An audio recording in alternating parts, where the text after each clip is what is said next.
Gümüş Kılıcın Yemini. Sabahın ilk ışıkları, Ironhaven şehrinin taş duvarlarına vurduğunda, genç demirci çırağı Kael ateşin başında terliyor, çekicini tekrar tekrar kızgın demir üzerine indiriyordu.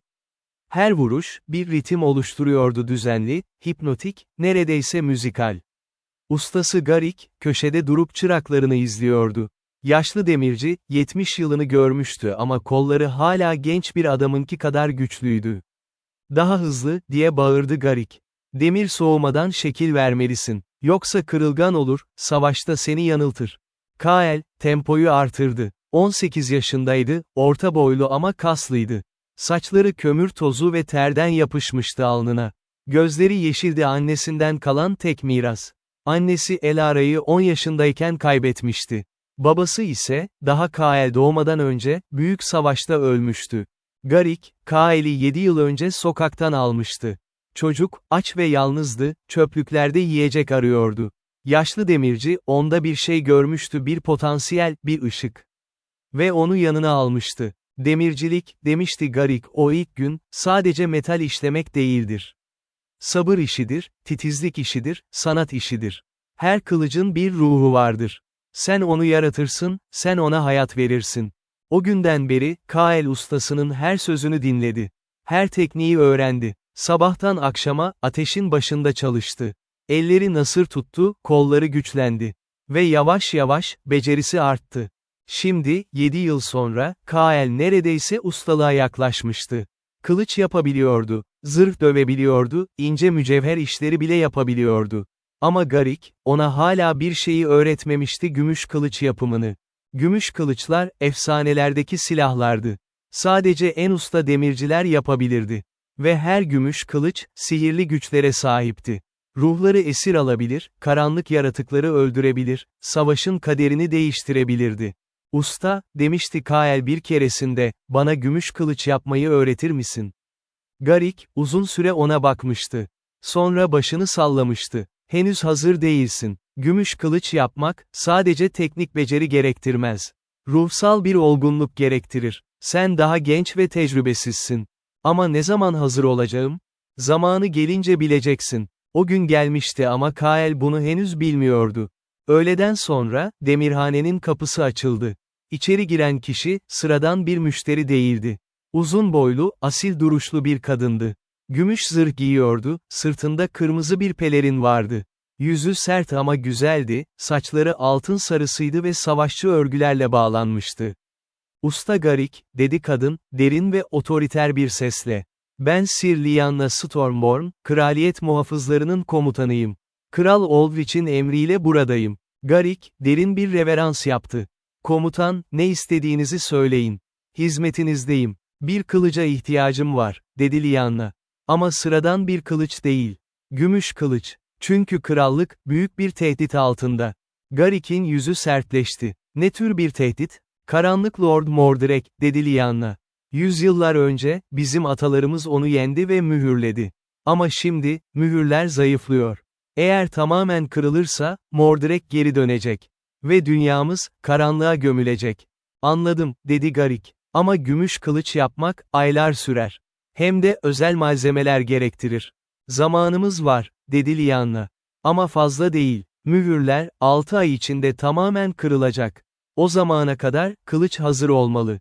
Garik, başını salladı. "Elimden geleni yapacağım. Ama bilmelisiniz ki, gümüş kılıç yapmak çok riskli. Eğer hata yaparsam, kılıç patlayabilir ve hepimizi öldürebilir. Risk almalıyız," dedi Lyanna. "Başka seçeneğimiz yok." O akşam, Garik ve Kael, atölyenin arka odasında oturdular. Yaşlı demirci, büyük bir kitap çıkardı, ciltli, eski, sayfaları sararmış bir kitap. Kitabın kapağında, gümüş harflerle yazılmıştı: "Gümüş dövme sanatı." "Bu kitap," dedi Garik, "nesiller boyu demirci ustalarından geçti. İçinde, gümüş kılıç yapımının tüm sırları var. Ama aynı zamanda, tehlikeleri de anlatıyor." Kitabı açtı. İlk sayfada, bir uyarı vardı: "Gümüş kılıç yapmak, sadece metal işlemek değildir. Ruhunuzun bir parçasını kılıca aktarmaktır. Eğer kalbiniz saf değilse, kılıç size dönecek ve sizi yok edecektir."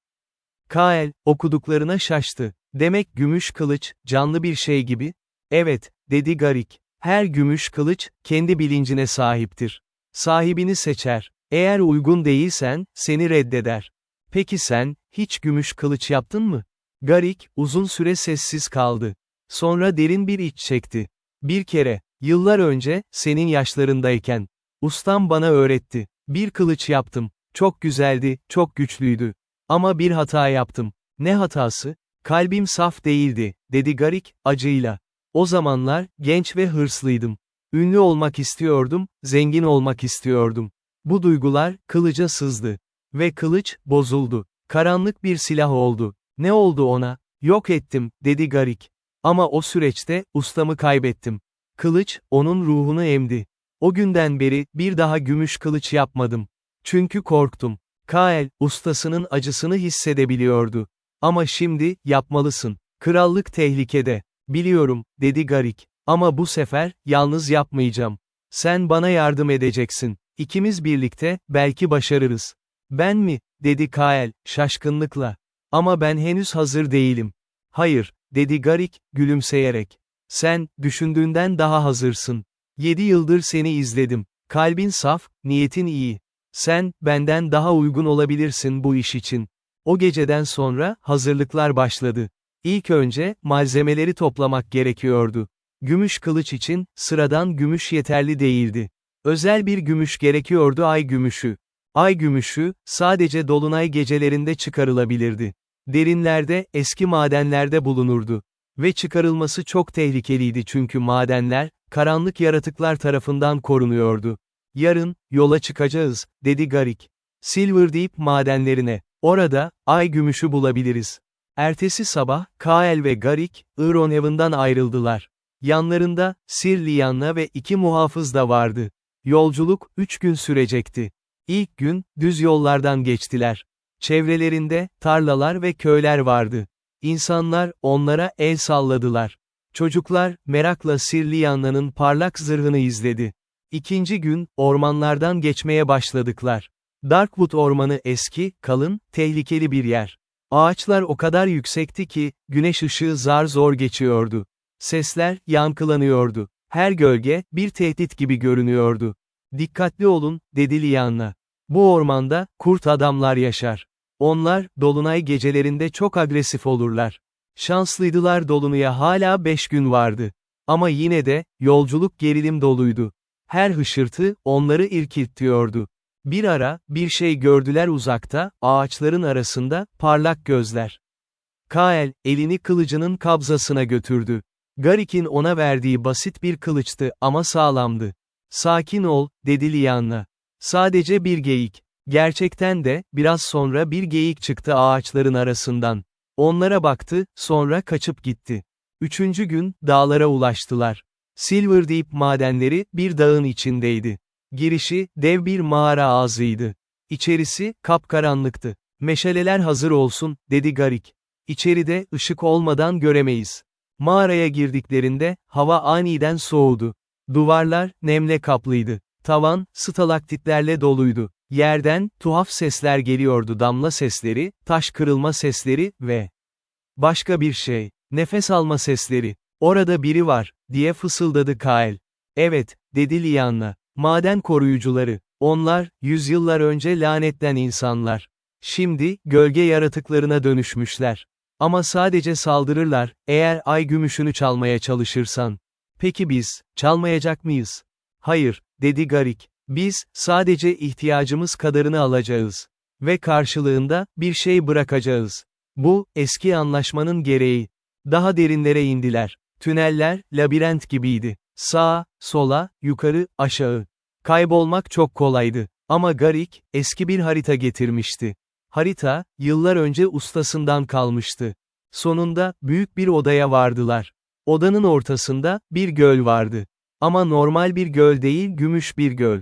Su, parlıyordu, sanki içinde ay ışığı varmış gibi. Ay gölü, dedi Garik, huşu içinde. İşte burası. Ay gümüşü, bu gölün dibinde. Nasıl alacağız, diye sordu Kael. Dalacağız, dedi Garik. Ama dikkatli olmalısın. Su, çok soğuk. Ve dibinde, kristaller var. Keskin kristaller. Dikkat etmezsen, kesilirsin. Kael, derin bir nefes aldı. Ellerini ovuşturdu. Sonra, göle doğru yürüdü. Ayağını suya daldırdığında, soğukluk onu şok etti. Ama devam etti. Tamamen suya girdiğinde, farklı bir dünya gördü. Su altı, pırıl pırıldı. Her yerde, gümüş kristaller vardı. Bazıları küçük, bazıları dev boyutta. Işık, kristallerden yansıyarak gökkuşağı renkleri oluşturuyordu. Kael, nefesini tuttu ve dibe doğru yüzdü. Dit, en saf, ay gümüşü kristalleri vardı. Birini seçti, orta boy, kusursuz, parlak. Eldivenle onu koparmaları çalıştı. Ama o anda, bir şey oldu. Kristal, onu çekti. Sanki kristal, canlıymış gibi. Kael'in zihnine seslendi, sen uygunsun. Gel, benimle birleş. Kael, korktu. Kristali bırakmaya çalıştı ama eli yapışmıştı. Kristal, ışımaya başladı. Daha parlak, daha güçlü. Yukarıda, Garik panik içinde bağırdı. Kael, bırak onu, hemen bırak. Ama Kael bırakamıyordu. Kristal, onu emiyordu. Bilinci bulanıklaştı. Gözlerinin önü kararıyor. O anda, bir el onu yakaladı. Sir Lianna, zırhıyla birlikte suya atlamıştı. Kael'i tuttu, yukarı çekti. Kristalden zorla ayırdı. Yüzeye çıktıklarında, Kael öksürdü, su kustu. Nefesi kesilmişti. Ne oldu, dedi Garik, endişeyle. Kristal, dedi Kael, titrek sesle. Bana seslendi. Beni çekti. Garik ve Lianna, bakıştılar. Bu normaldir, dedi Garik. Ay gümüşü, ruhlarla bağlantılıdır. Seninle iletişim kurmaya çalıştı. Ama sen, ona direndin. Bu iyi bir işaret. Neden? Çünkü gümüş kılıç yapabilmek için, ay gümüşüne egemen olmalısın, onun kölesi olmamalısın. Sen, ilk testi geçtin. Biraz dinlendikten sonra, Garik kendisi daldı. Tecrübesi sayesinde, kristali başarıyla çıkardı. Büyük bir parça yeterince gümüş kılıç yapmak için. Artık gidebiliriz, dedi Garik. Ama çıkarken, bir sorun yaşadılar. Maden koruyucuları ortaya çıktı. Gölge biçiminde, dumandan yapılmış yaratıklar. Kırmızı gözleri vardı ve tiz çığlıklar atıyorlardı. Hızlı, diye bağırdı Lianna. Koşun. Kaçmaya başladılar. Ama yaratıklar peşlerindeydi. Daha hızlı, daha yakın. Kael, geriye döndü. Kılıcını çekti. Gidin. Ben onları oyalarım. Hayır, dedi Garik. Sen. Ama Kael dinlemedi. Yaratıklarla karşı karşıya geldi. İlk yaratık saldırdığında, kılıcını savurdu. Ama kılıç, yaratığın içinden geçti, hiçbir etki yapmadı. Gölge yaratıklarını, normal kılıçla öldüremezsin, diye bağırdı Lianna. Geri döndü, eline özel bir madalyon aldı. Bu, kutsal sembol. Onları uzak tutar. Madalyonu kaldırdı. Işık saçtı, parlak, saf, kutsal bir ışık. Yaratıklar, çığlık atarak geri çekildiler. Hadi, dedi Lianna. Şimdi koş. Hep birlikte koştular. Tünellerden geçtiler, merdivenleri çıktılar, sonunda mağara çıkışına ulaştılar. Dışarı fırladıklarında, güneş ışığı onları karşıladı. Yaratıklar, güneş ışığına çıkamadılar. Mağara girişinde durdu, hırlayarak. Kurtulduk, dedi Kael, nefes nefese. Evet, dedi Garik. Ve ay gümüşünü aldık. Artık, gerçek iş başlayabilir. Ironhaven'a döndüklerinde, şehirde bir hareketlilik vardı. İnsanlar sokakta koşuşturuyordu, askerler devriye geziyordu. Bir şeyler olmuştu. Ne oluyor, diye sordu Garik bir tüccara. Duymadınız mı, dedi tüccar. Kuzey sınırında, karanlık yaratıklar göründü. Lord Mordrei'nin habercileri. Mühürler beklenenden daha hızlı zayıflıyor. Kral, tüm muhafızları seferber etti. Sir Lianna'nın yüzü sertleşti. Demek zamanımız daha az. Usta Garik, kılıcı ne kadar sürede yapabilirsin? Normalde, 4 ay, dedi Garik. Ama eğer gece gündüz çalışırsak, belki 2 aya indirebiliriz. 2 ay bile çok, dedi Lianna. Daha hızlı olmalı. Gümüş kılıç yapmak, acele edilecek bir iş değil, dedi Garik, sert bir şekilde. Eğer hata yaparsak, kılıç işe yaramaz. Hatta tehlikeli olur. Anlıyorum, dedi Lianna. Ama lütfen, elinizden geleni yapın. O geceden sonra, Garik ve Kael hiç durmadılar. Sabahtan akşama, akşamdan sabaha, ateşin başında çalıştılar. İlk adım, ay gümüşünü arındırmaktı. Kristal formu, eritilmeli ve safsızlıklardan temizlenmeliydi. Garik, özel bir ocak hazırladı. Normal ateş, ay gümüşünü eritmek için yeterli değildi. Çok daha sıcak bir ateş gerekiyordu. Bunun için, ejderha ateşi kullanmalıydılar ya da en azından, ona yakın bir şey. Ejderha nefesi otu, dedi Garik, küçük bir bitki çıkararak. Çok nadir. Ateşe atılırsa, sıcaklığı 3 katına çıkar.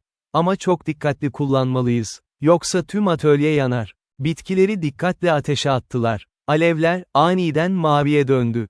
Sıcaklık o kadar arttı ki, Kael'in yüzü yandı. Geriye çekildi. Buradan izle, dedi Garik. Ben, ay gümüşünü ateşe koyacağım. Özel bir tuleşle, kristali tuttu. Yavaşça ateşe yaklaştırdı. Kristal, parlamaya başladı. Sonra, yavaşça erimeye başladı. Gümüş sıvı, pota döküldü. Güzel, dedi Garik. Şimdi, safsızlıkları ayıklama zamanı. Sıvı gümüşün üzerine, özel bir toz serptiler. Toz, safsızlıklarla reaksiyona girdi. Kara lekeler, yüzeye çıktı. Garik, onları nazikçe kepçeyle aldı. Bu işlem, saatler sürdü. Her safsızlık parçası, dikkatlice temizlendi. Sonunda, saf, parlak, mükemmel bir gümüş sıvısı kaldı. Mükemmel, dedi Garik. Artık, kalıba dökebiliriz. Ama kalıp, normal bir kalıp değildi. Özel bir kalıptı, antik runlarla işlenmiş, kutsal sözlerle kutsanmış. Garik, yıllar önce ustasından almıştı. Bu kalıp, dedi Garik, 7 nesil demirci ustası kullandı. Her kullanımda, kılıca bir ruh parçası aktarıldı. Şimdi, bizim ruhlarımız da eklenecek. Gümüş sıvıyı, kalıba döktüler. Sıvı, kalıbın her köşesini doldurdu. Sonra, yavaşça katılaşmaya başladı. Şimdi, bekleme zamanı, dedi Garik. 3 gün soğumasa izin vermeliyiz. O zaman, dövme başlayacak. O 3 gün, Kael için en uzun günler oldu. Merakla, kalıbı kontrol ediyordu. Ama Garik, ona dokunmasına izin vermedi. Sabır, dedi Garik. Acele, hatanın anasıdır. 3. günün sonunda, kalıbı açtılar. İçinden, ham bir kılıç çıktı. Şekli kabataslak, yüzeyi pürüzlü. Ama gümüş parlıyordu, soğuk, güzel, büyülü bir parıltı. İşte başlangıç, dedi Garik. Artık, gerçek sanat başlıyor. Dövme işlemi, en kritik aşamaydı. Her çekiç darbesi, kılıcın ruhunu şekillendiriyordu. Garik ve Kael, birlikte çalıştılar. Garik dövdü, Kael tuttu. Sonra, Kael dövdü, Garik tuttu. Günler geçti. Kılıç, yavaşça şekil aldı. Ağzı keskinleşti, gövdesi inceldi, kabzası oluştu. Ama daha tamamlanmamıştı. Şimdi, dedi Garik, bir gece, en tehlikeli aşamaya geldik. Kılıcı ruhlandırma. Ruhlandırma mı? Evet, dedi Garik. Gümüş kılıç, sadece metal değildir. Bir ruha sahiptir. O ruhu, biz vereceğiz. Ama bunun için, kan gerekir. Kan mı? Evet, dedi Garik. Ustanın kanı, benim kanım, ve, senin kanın. Kael, şaşırdı. Benim kanım neden gerekli? Çünkü sen, bu kılıcın gerçek yaratıcısısın, dedi Garik. Ben, sadece bir rehberim. Ama gerçek güç, senden geliyor. Kalbinin saflığı, niyetinin iyiliği. Bunlar, kılıca aktarılacak. O gece, özel bir ritüel yaptılar. Garik, eski dilde dualar okudu. Sonra, bıçakla elini kesti. Kanını, kılıcın üzerine damattı. Şimdi sen, dedi Kael'e. Kael, titrek ellerle bıçağı aldı. Elinin avucunu kesti. Acıdı ama dayanabilirdi. Kanını, kılıcın üzerine damattı. İki kan, kılıç üzerinde karıştı. Sonra, gümüşe emildi. Kılıç, bir an için kırmızı parladı. Sonra, normale döndü. Bitti, dedi Garik. Artık, kılıç ruhlandı. Ama bir test daha var. Ne testi? Ateş testi, dedi Garik. Kılıcı, bir kez daha ateşe sokacağız. Sonra, suya. Bu, temperini sağlayacak. Ama aynı zamanda, ruhunun gücünü test edecek. Eğer kılıç, bu testi geçemezse, kırılacak. Ve tüm çabamız boşa gidecek. Ertesi gün, ateş testine başladılar. Ocağı maksimum sıcaklığa getirdiler. Kılıcı, ateşe soktular. Gümüş, kırmızıya döndü. Parlamaya başladı. Sonra, hızla soğuk suya daldırdılar. "Tssss" diye bir ses çıktı. Buhar yükseldi. Kılıç, titredi. Herkes nefesini tuttu. Kılıç kırılacak mı? Patlayacak mı? Ama hayır. Kılıç, sağlam kaldı. Hatta, daha parlak oldu. Yüzeyi, kusursuz bir ayna gibi parlıyordu. "Başardık," dedi Garik, sevinçle. Kılıç, testi geçti. Ama hala, son bir adım vardı. Kılıcı, bilemek ve kakmak. Bu, estetik olmaktan çok daha fazlasıydı. Çünkü runlar, kılıcın gücünü artıracaktı. "Hangi runları kullanacağız?" diye sordu Kael. Garik, eski kitabı tekrar çıkardı. Sayfaları karıştırdı. İşte, dedi, bir sayfayı göstererek. Koruma runları, güç runları ve en önemlisi karanlık kovucu ran. Runları, özel bir aletle kılıca işlediler. Her ran, dikkatle çizildi. Hata kabul etmiyordu. Çünkü yanlış bir ran, kılıcı bozabilirdi. Günler geçti. Sonunda, tüm runlar tamamlandı. Kılıç, hazırdı. Sir Lyanna, haberi duydu ve hemen atölyeye geldi. Kılıcı gördüğünde, huşu içinde baktı. Muhteşem, dedi. Hayatımda böyle bir kılıç görmedim. Kılıç gerçekten de muhteşemdi. Gümüş blade, ayna gibi parlıyordu. Üzerindeki runlar, kendi ışığıyla parlıyordu. Kabza, gümüş örgülerle sarılmıştı ve ucunda, küçük bir kristal vardı, ay gümüşü kristalinin son parçası. Bir isim gerekli, dedi Garik. Her gümüş kılıcın bir ismi vardır. Sen ne önerirsin, diye sordu Lyanna. Garik, düşündü. Sonra, gülümsedi. Lunaris, ay ışığı anlamına gelir. Çünkü bu kılıç, ay ışığından doğdu. Lunaris, dedi Lyanna, ismi test ederek. Uygun, Lunaris olsun. Ama o anda, bir şey oldu. Kılıç, titredi. Sonra, parlak bir ışık saçtı. Işık, tüm odayı doldurdu. Herkes gözlerini kapadı. Işık söndüğünde, kılıcın üzerinde yeni bir şey vardı, bir sembol. Hiçbiri tanımadığı bir sembol. Eski, gizemli, güçlü. Bu ne, dedi Kael. Garik, şaşkınlıkla baktı. Bilmiyorum, kitapta böyle bir şeyden bahsedilmiyor. Ama sanırım kılıç, kendi sembolünü yarattı. Kendini ilan etti. Bu iyi bir şey mi? Bilmiyorum, dedi Garik, dürüstçe. Ama çok güçlü bir şey olduğu kesin. Sir Lyanna, kılıcı aldı. Elinde tuttuğunda, bir enerji hissetti. Kılıç, ona seslendi kelimelerle değil, hislerle. Ben, karanlığın düşmanıyım. Ben, ışığın şampiyonuyum. Beni layık bir şekilde kullan. Anlıyorum, dedi Lyanna, sessizce. Ben, sana layık olmaya çalışacağım, Lunaris. Lunaris tamamlandıktan 2 gün sonra, kötü haberler geldi. Kuzey sınırında, karanlık yaratıklar büyük bir saldırı başlatmıştı. Bir köy, tamamen yok edilmişti. Askerler, yaratıkları durdurmaya çalışıyor ama başarısız oluyordu. Kral Aldrich, acil bir toplantı çağırdı. Sir Lyanna, Lunaris'i yanına alarak saraya gitti. Kael'e, sen de gel. Kılıcı sen yaptın, senin de fikrin önemli, dedi. Saray, Ironhaven'ın merkezindeydi. Görkemli bir yapıydı, yüksek kuleler, kalın duvarlar, altın süslemeler. Ama şimdi, gerginlik havası vardı. Taht odasında, Kral Aldrich bekliyordu. 50'li yaşlarında, gri sakallı, yorgun gözlü bir adamdı. Yanında, danışmanları vardı, generaller, büyücüler, rahipler. Sir Lyanna, dedi kral. Kılıç hazır mı? Evet, majeste, dedi Lyanna. Lunaris'i kaldırdı. İşte, Lunaris. Gümüş kılıç. Kral, kılıca baktı. Gözleri parladı. Muhteşem. Ama, gerçekten işe yarayacak mı? Sadece bir yol var bunu öğrenmenin, dedi Lyanna. Test etmek. Kuzey sınırına gitmek ve karanlık yaratıklarla savaşmak. Tehlikeli, dedi kralın baş danışmanı, yaşlı bir büyücü. Eğer kılıç başarısız olursa, seni kaybederiz. Ve sen, en iyi komutanımızsın. Risk almalıyız, dedi Lyanna. Başka seçeneğimiz yok. Kral, uzun süre düşündü. Sonra başını salladı. Tamam, git. Ama yalnız gitme. Bir birlik götür. Ve, bu genç adam kim? Lyanna, Kael'i gösterdi. O, Kael. Kılıcı yapan demirci çırağı. Çok yetenekli. Kral, Kael'e baktı. Demirci misin? Savaşçı değil. Hayır, majeste, dedi Kael. Ama öğrenmeye istekliyim. Dedi kral. Cesaret için saygı duyuyorum. Ama savaş, demircilikten çok farklı. Dikkatli ol. O gece, hazırlıklar yapıldı.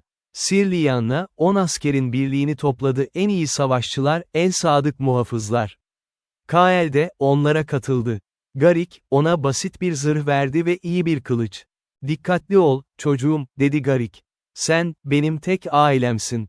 Seni kaybetmek istemem. Geri döneceğim, dedi Kael. Söz veriyorum. Ertesi sabah, grup yola çıktı. Atlarla seyahat ettiler, hızlı ama yorucu. Kuzey sınırı, 3 gün uzaktaydı. İlk gün, sakin geçti. Açık araziden geçtiler, nehirler geçtiler. Gece, kamp kurdular. Askerler, ateş başında hikayeler anlattılar. Kael, onları dinledi, çok şey öğrendi. İkinci gün, hava değişti.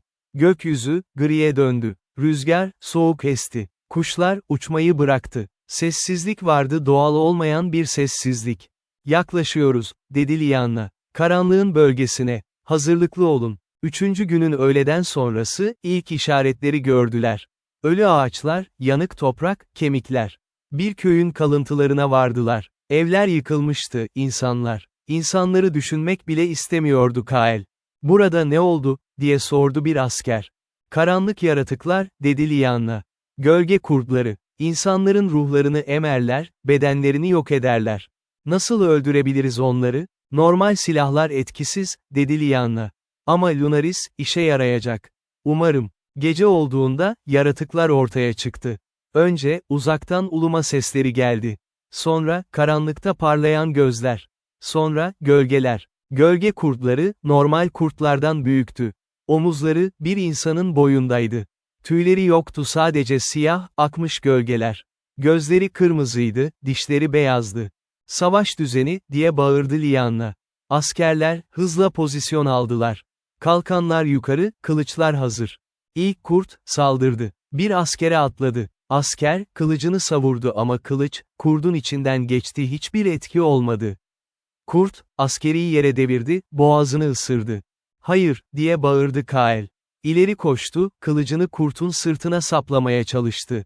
Yine hiçbir etki olmadı. Lyanna, Lunaris'i çekti. Kılıç, parlak bir ışık saçtı. Buraya, diye bağırdı. Kurda doğru koştu, Lunaris'i savurdu. Bu sefer, kılıç etki etti. Gümüş Blade, kurdun gövdesini kesti. Kurt, kulak tırmalayan bir çığlık attı. Gölgesi, dağıldı, yok oldu. Yarıyor, dedi Lyanna. Ama sadece Lunaris. Diğer silahlar işe yaramıyor. Bu, büyük bir sorun demekti. Çünkü kurtlar sayıca fazlaydı, en az 20 tane. Ve sadece bir Lunaris vardı. Savaş, kaosa döndü. Kurtlar, her yandan saldırdı. Askerler, ellerinden geldiği kadar savunmaya çalıştı. Ama normal kılıçlar etkisiz olduğu için, sadece kaçabiliyorlardı, oyalayabiliyorlardı. Lyanna, dört bir yana koştu, Lunaris'le kurt öldürmeye çalıştı.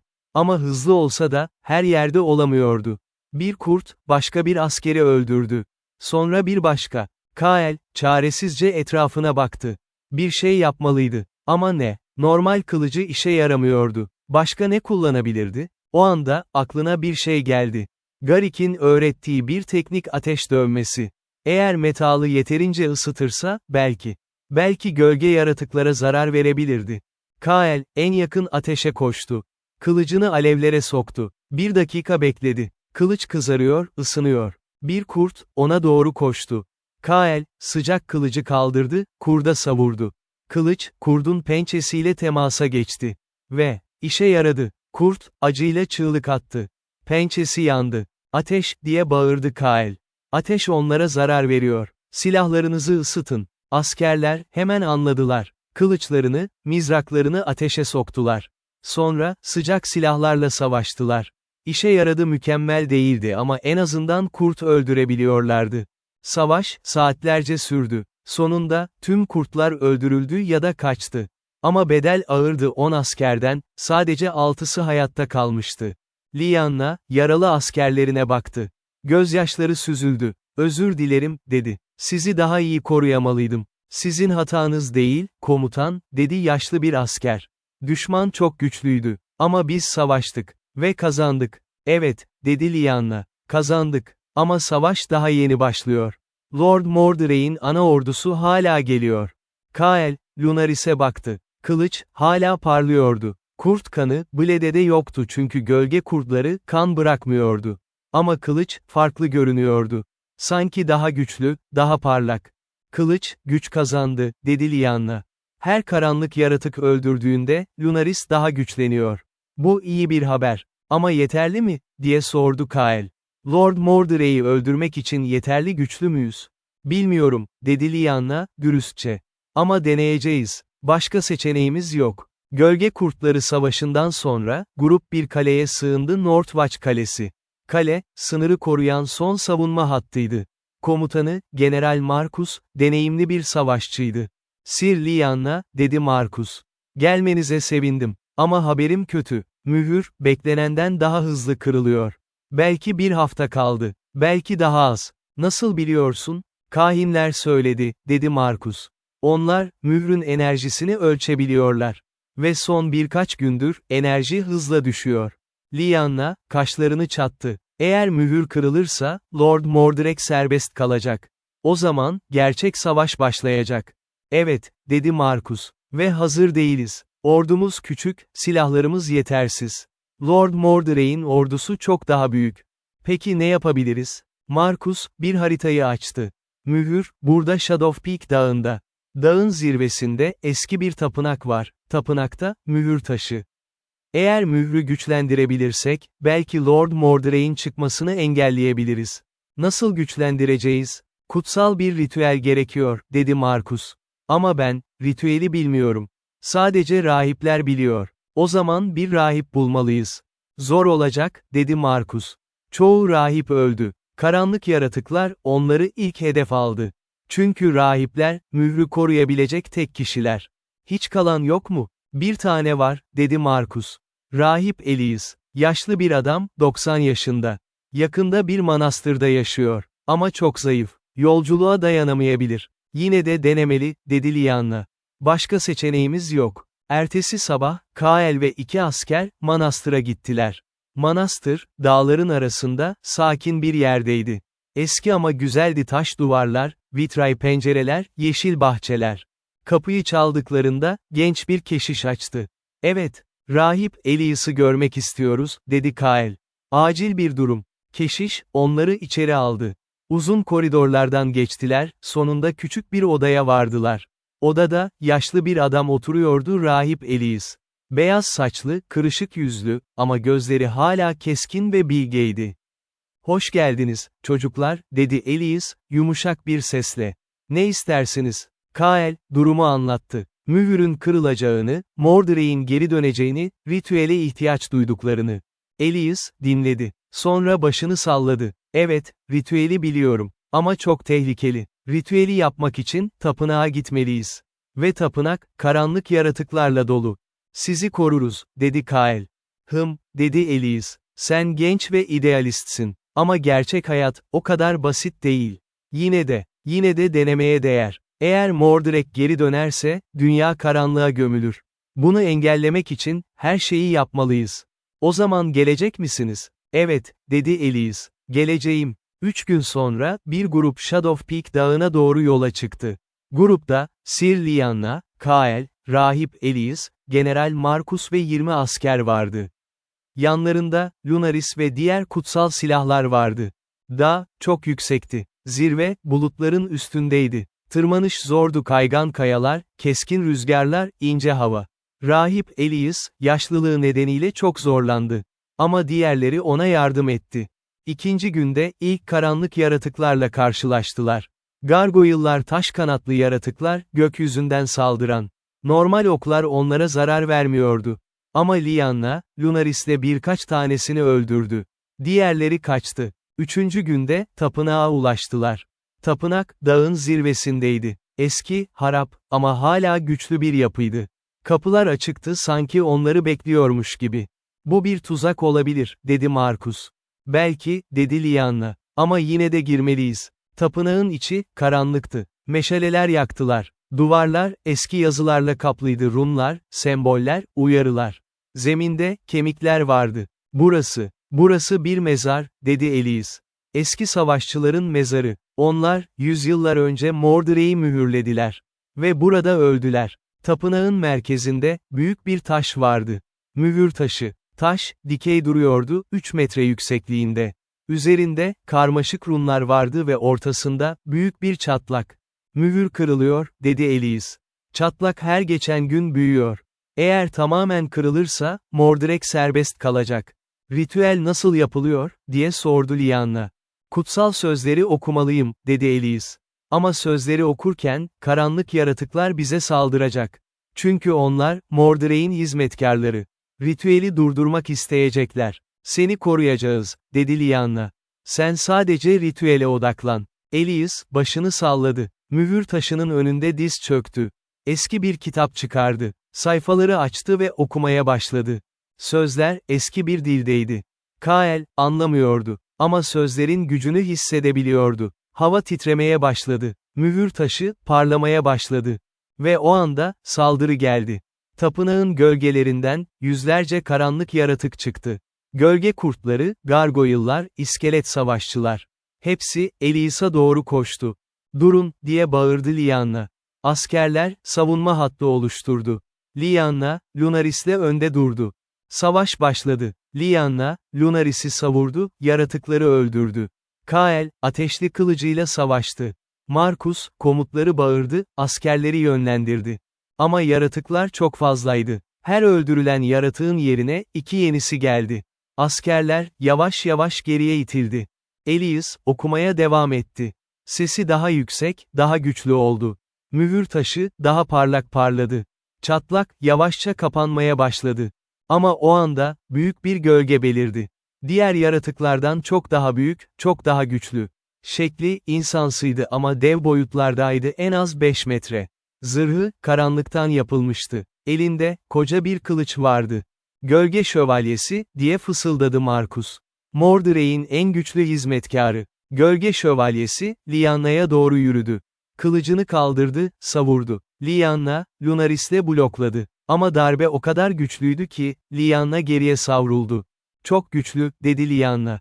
"Tek başıma yenemem." Kael, ileri atıldı. "Ben yardım edeceğim." "Hayır," dedi Lyanna. "Sen yeteri kadar güçlü değilsin." Ama Kael dinlemedi. Gölge Şövalyesi'ne doğru koştu, kılıcını savurdu. Ama şövalye, onu kolayca blokladı.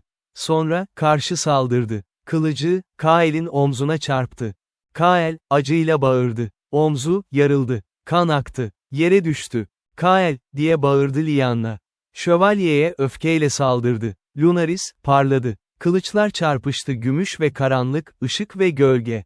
Savaş, yoğunlaştı. Lyanna, tüm gücüyle savaştı. Lunaris, her vuruşta daha parlak oldu.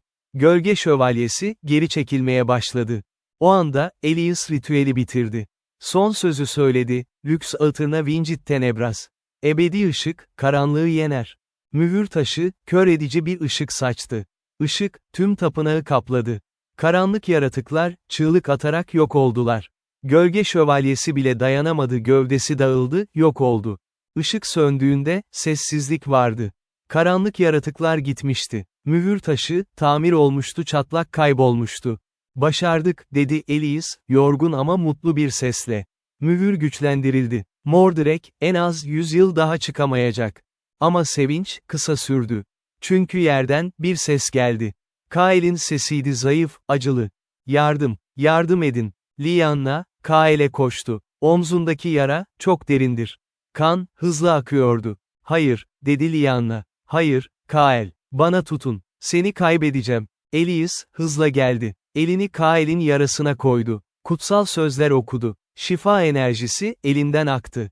Yara, yavaşça kapandı. Kan akmayı durdurdu. Ama Kael'in yüzü solgundu. Çok kan kaybetmişti. "Yaşayacak mı?" diye sordu Lyanna.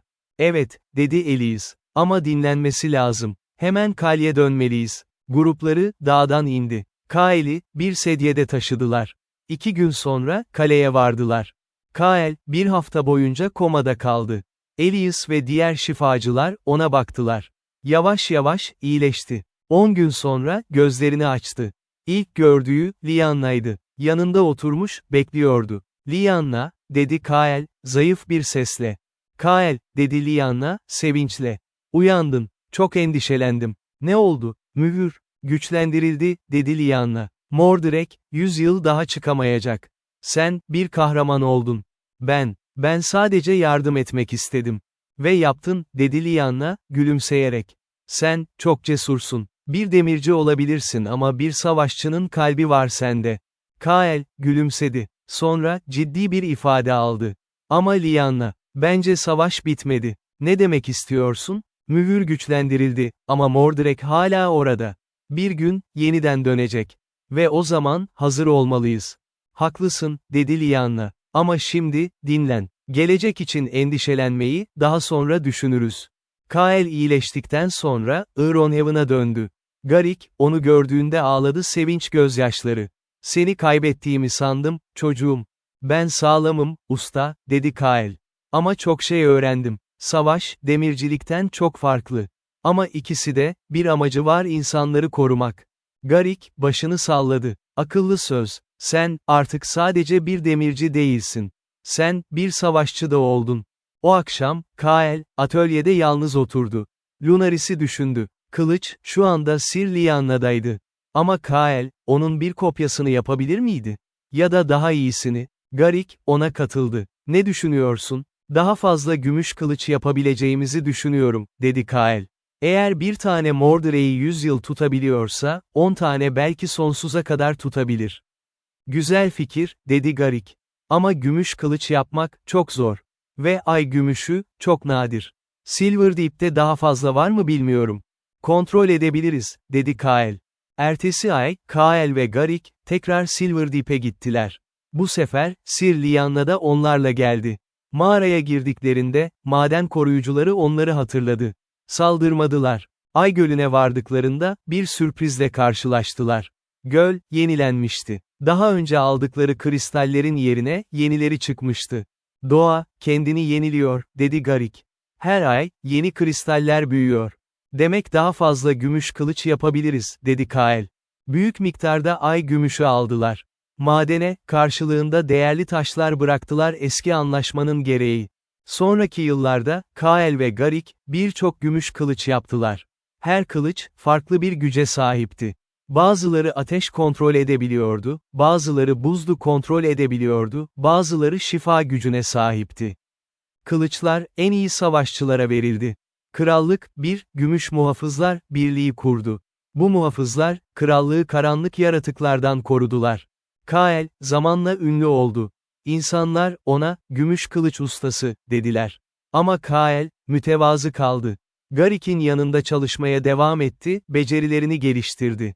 Bir gün, Sir Lianna ona bir teklif getirdi. Kael, gümüş muhafızlara katılmak ister misin? Seni, komutan yardımcım yapabilirim. Kael, şaşırdı. Ben bir savaşçı değilim. Sadece bir demirciyim. Hayır, dedi Lianna. Sen, ikisinden daha fazlasısın. Sen, kalbi saf bir kahraman. Ve krallık, senin gibi insanlara ihtiyaç duyuyor.